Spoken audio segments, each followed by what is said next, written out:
Welcome back to Sustainability Mindshift, where we are exploring what it takes to be a sustainability leader today, including the skills and the capabilities and specifically the mindsets that are essential for success.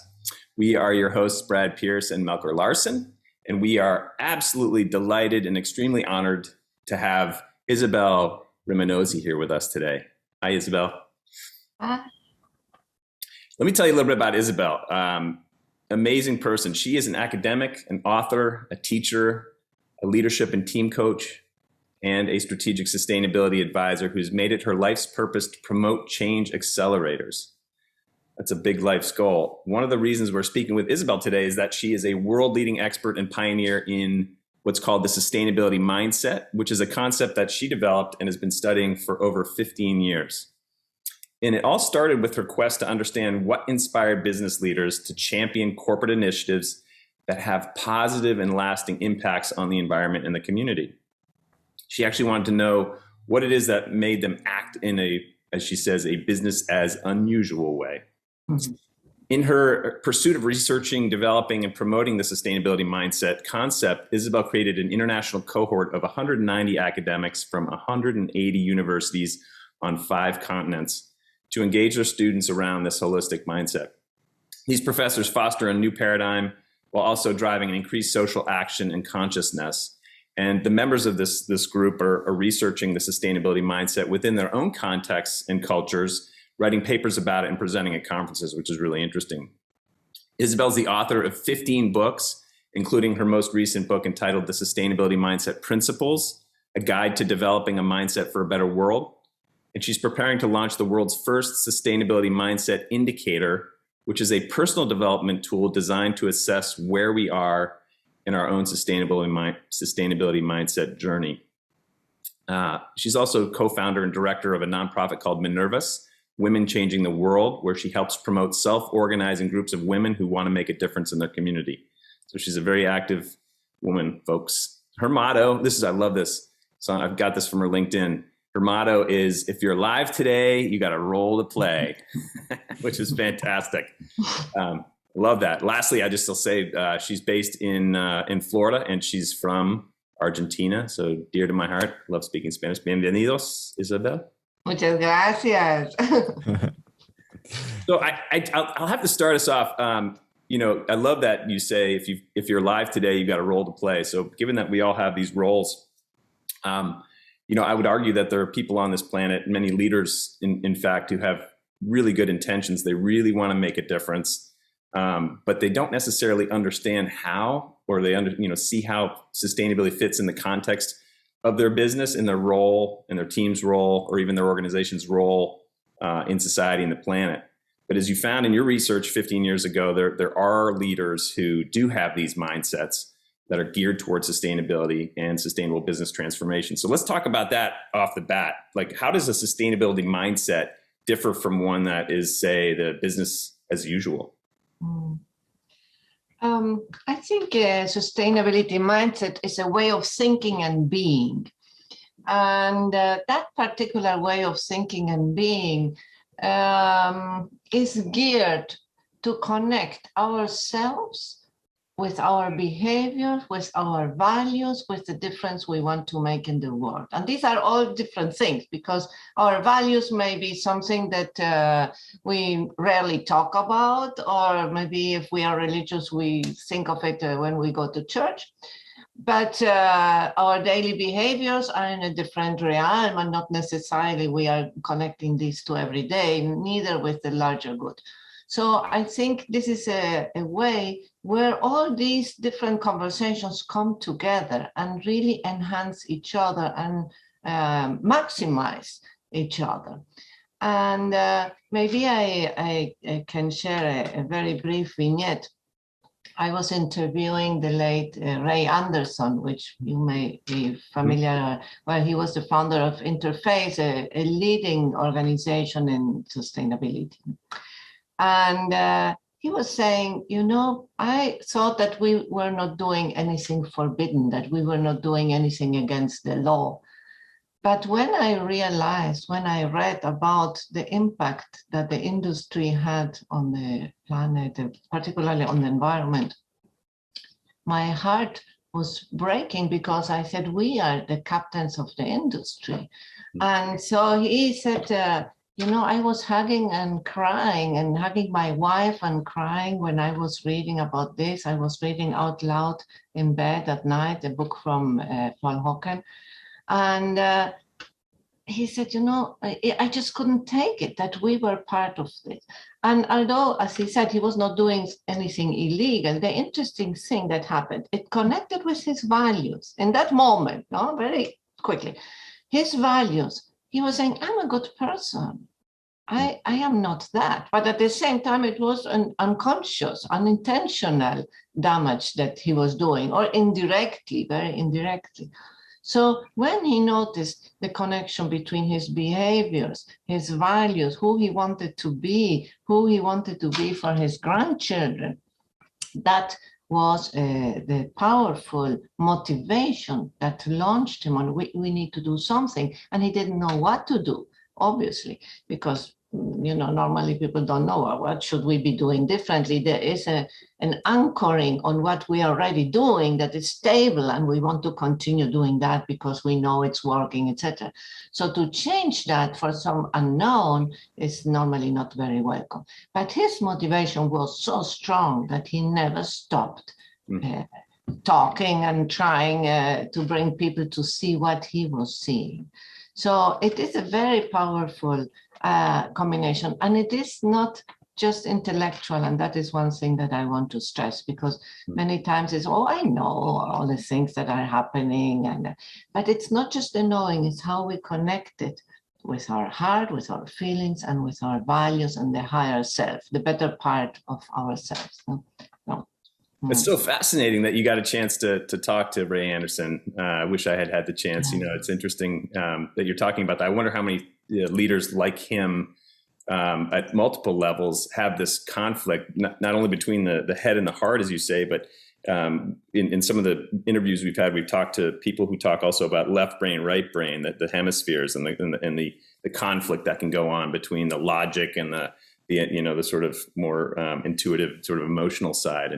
And I know that in your indicator, you identify 4 dimensions that look at both the sort of the internal dimension and the struggles that can happen there, and the insights and the aha moments, as well as the external. If you don't mind, I'll mention them because I think it's really interesting. So you've got these dimensions broken down into an ecological worldview, a systems perspective, a spiritual intelligence, and an emotional intelligence, and from that come you've designed 12 sustainable mindset principles that are specific sort of skill sets. Let's talk a little bit about that. I mean, how'd you come up with that? It's amazing.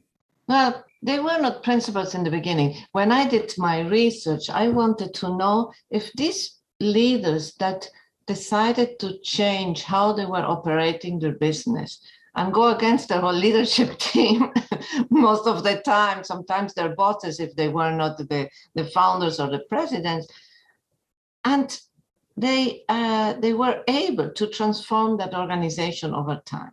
I wanted to know, why did they do it? No one asked them. They were not hired to do that.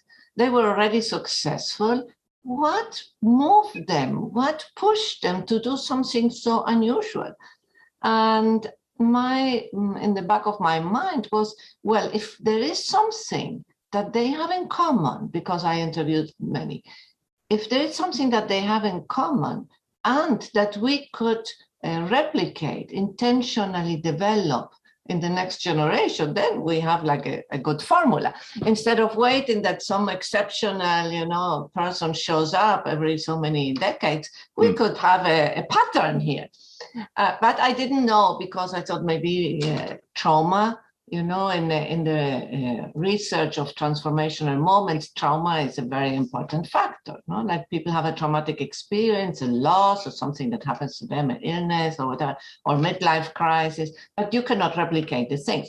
But I was thinking, is there anything that we could replicate? And that was when I came up with this bunch of elements or aspects, very heterogeneous, not very different one from the other, like how they thought, what now I call systems perspective, or how they saw themselves in relation to the ecological or social challenges. Oh, what's my contribution on this? Oh my God, I'm contributing to the problem. So there were different things, and I called it the elements for lack of a better word. Then later I said, well, it would be nice if I can group them somehow, because they were, all over the map, and spiritual, like a sense of purpose. So I found that they actually could be grouped in these 4 categories, that the content areas that you just said: ecological worldview, systems perspective, spiritual intelligence, and emotional intelligence. And then we stayed with that framework for several years. But then about 2 years ago, I started to think we need principles, because when we have a principle, it condenses. It's easy to state, it's easy to grasp. And if we want this to be part of our language, and language creates reality, creates a way to connect with the reality, we need something that is a little bit more solid. Like a principle has, because it's called a principle, it has, a brand. And I said, how can I translate these elements into statements? And that is where I came up with these 12. There were already 12 before, but they were just called elements or whatever, aspects, things like that. So by naming them, phrasing, statements, it also made it easier to say, so if this is the statement, what is the learning outcome? If I want to include it in a leadership development program or in a classroom, what is it that I want to achieve? And so it allowed a little bit to draw a path on how to develop and how to implement, make this a reality. So that is a little bit how they come. And then they became very useful for the indicator, because for the indicator, I needed to ground it on some kind of conceptual structure. And so it was very easy having 12 principles. Then I could build the questions around the aspects of these 12 principles. Yeah. That is super interesting. And I want to talk more about education. But first, I'll just share this very short anecdote of my own journey with sustainability that I've been studying for a few years now. And in the beginning, I really sensed that innovation and technical solutions were a really fundamental part. And I still believe they're part of a general solution. But as I went down looking at the problems through time and really digging deep into it, I sensed that what you're speaking about here, coming down to the mindset of how we actually view the world and how we view these problems and challenges, is like such a fundamental level of understanding our global challenges even. And from that, I'm so interested because my mindset and my sustainability mindset was empowered by the knowledge I gained by systematically developing frameworks to look at these challenges. So I'm wondering if you have any thoughts on the relationship between the knowledge and the mindset and how they can build on each other, perhaps. I can answer that, but may I ask a clarification question to you? Mm-hmm. You said that it built up from the knowledge. Was there any point in your journey where that knowledge became connected with emotions? There for sure have been like multiple of those moments when it feels like the knowledge has been also integrated by the feeling. So a different level of understanding, I would say, that I feel like this is morally or ethically something that I align myself to. And I attribute that quite much to, I learned this term just recently, developmental entrenchment, that we're so, at least me and many others, like we've lived in ways for so long that we've almost had intergenerational amnesia to some of the aspects that are, for example, living in line with nature and understanding the system perspective of how we relate to everything around us. So some of these insights has come from realizing like what cultural and societal narratives have guided me to become true. And then the knowledge has then come to such a point that I can look at it. oh, perhaps, but this is one perspective. Perhaps this is not the whole truth. Mm. And then I can integrate another feeling into my mindset of how I look at the world, because my worldview has basically changed. Yeah, I'm asking you because it is very common that we address these issues from the knowledge side. Oh, the technology, like you were saying, we think of innovations, or how can we develop entrepreneurial skills to be the shapers of a new world. And many times educators shy back from inviting the emotions into it. They say, well, it's enough if we deal with the knowledge, and that will suffice. However, if you think of the word emotion, it sets us into motion. And that is where the passion comes, whether it is anger, sadness, guilt, hope that I can fix something, despair, all the gamut of emotions that is possible in a human heart. These are like the fertilizers of our actions. That is what pushes us, I need to do something. Just the intellectual conviction is a little bit more fragile, because today, I really think that it's a good business case. And tomorrow I say, well, I don't know, now that the prices of gas are falling, I don't know if it's such a good business case anymore. Maybe we don't need to switch into renewables after all, because it's an investment, and when will we recover? Look how cheap the price of gas is. So that is when you are connected from here, from the business case, and not when you have a holistic engagement of the individual. Because when you have the holistic engagement, there is no way back. These are like curtains that are opening or are reconnecting us with who we deeply are. I remember a woman that I interviewed. She worked in a big multinational company, I think in Unilever. And she said, when I was starting college, I wanted to be a doctor working in Doctors Without Médecins Sans Frontières, there's Doctors Without Borders. Yes. And I wanted to go here and there. And then, things changed. And then I got married, and then this, and then that. And then I got sucked into a corporate position and doing well. And suddenly I was verifying this, until one day something happened and I reconnected with that part of me that I had totally forgotten. And it felt that I recovered something so essential of myself. I had forgotten. Where was that all these years? And that led her to make a change. Wow. That's so interesting that you're saying that, because that's, it kind of enlightened me to think about what happened to myself as well. I'd worked for many years in international development and rainforest conservation down in Central America, actually, which is where I got to practice my Spanish. But I got eventually a job at a bank. I thought I needed to have a job that, where I could finally make some money outside of the international development world. And I had lost a piece of myself in there. And it was that moment that I decided to bring environment back into my life and start to try to promote sustainable thinking, sustainable development within the context of the bank.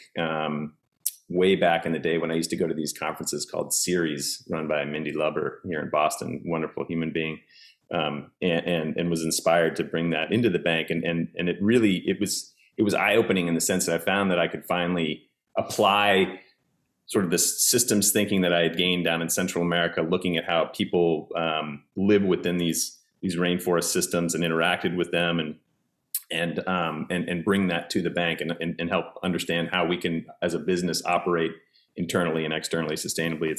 It's the aha moment that you said you can't go back from. You can't return. It's a veil that's been unfolded. It's unbelievable.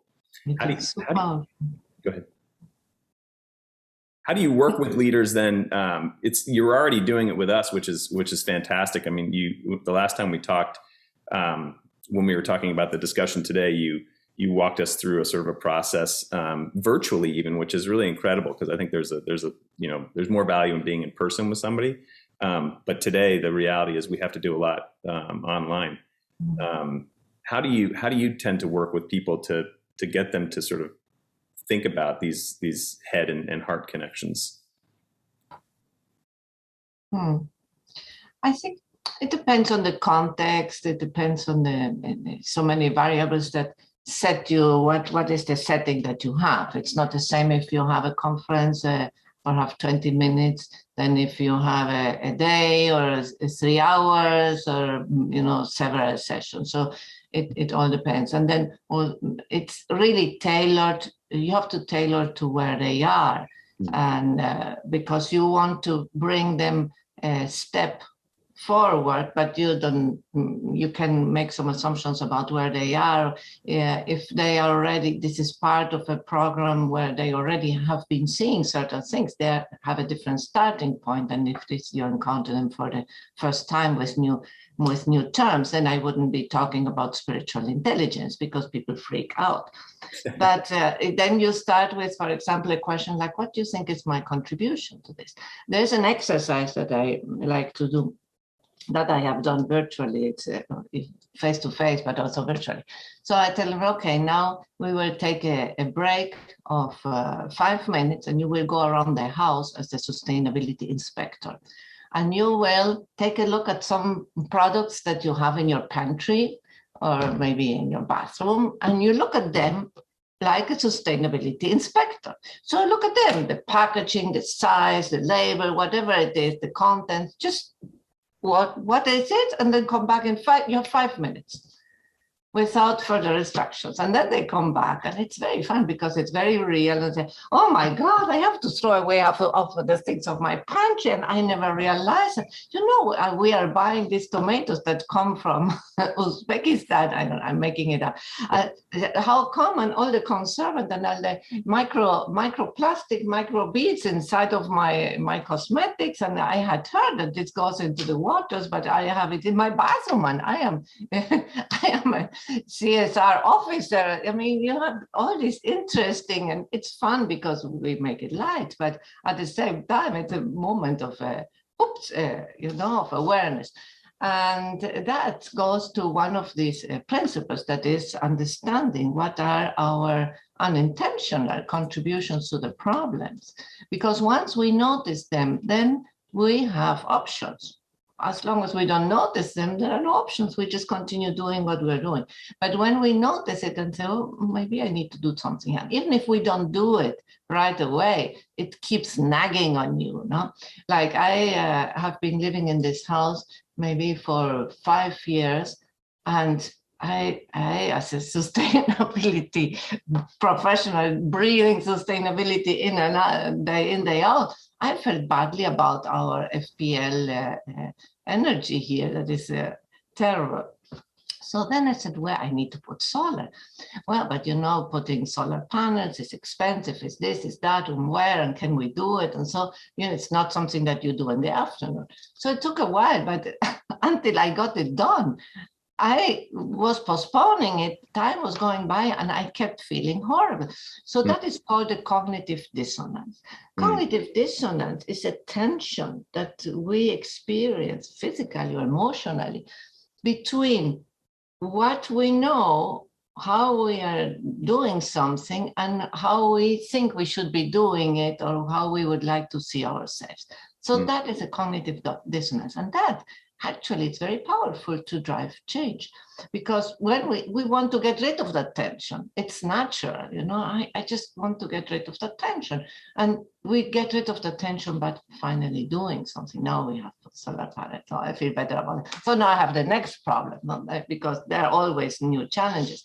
But that is something that I try to create. How do you can create this cognitive dissonance without being doomsday scenario, because also you don't want to depress everybody in 20 minutes, and you want to have a good balance between how am I part of the problem, because that is also very empowering.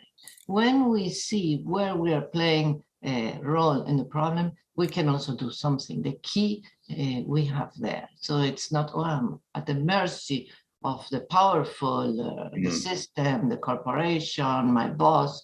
We find a little place where we can do something. That is, if you're alive, you have a role to play. I love it. I know action solves it. I'm, just doing something. You're right, because I feel like there's cognitive dissonance layered on top of eco-anxiety, which I deal with every day. And it's a powerful feeling that can often make some people just say, there's nothing I can do. So, taking one step even in your home is huge. It's awesome. I'm super interested in, as from my perspective as well, like if we look at my journey, where I believe I've always known this somewhere deep in my heart. There's been some intuition telling me what the mindset is, the holistic mindset. But then it wasn't really until I gained more knowledge that I felt empowered to take more action, kind of knowing what needed to happen. And I'm interested in how you look at what we can do for younger persons, like even young professionals, students like me, or even like in the upbringing of people to not lose sight of that mindset, because I think it is, like you mentioned, it's something that we forget, because I believe perhaps it's part of being human, and to have this, to remember what it's like. But I'm interested to hear your perspectives on the youth of the world, of how can we work with this sustainability mindset down there.